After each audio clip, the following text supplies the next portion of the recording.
শেকড় থেকে দূরে সরে না যায়। এবং আমি কিন্তু কোনো অ্যাওয়ার্ড ফাংশনে আসবার আগে খুব বেশি স্ট্রেস নেই না যে কি এটা আমি সেটা করি না। তবে আজকে আমি যেই শাড়িটা পরেছি সেই শাড়িটা হচ্ছে নবরত্নী থেকে। তারা আমাকে এই শাড়িটা বেশ কিছু কাপড়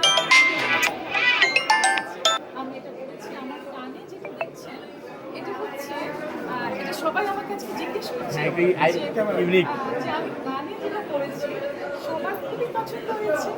যে মাত্র বোন, ওর নাম হচ্ছে হাসিনা রহমান মুক্তি, এবং আমার বোন আমাকে কানাডা থেকে এটা পাঠিয়েছে।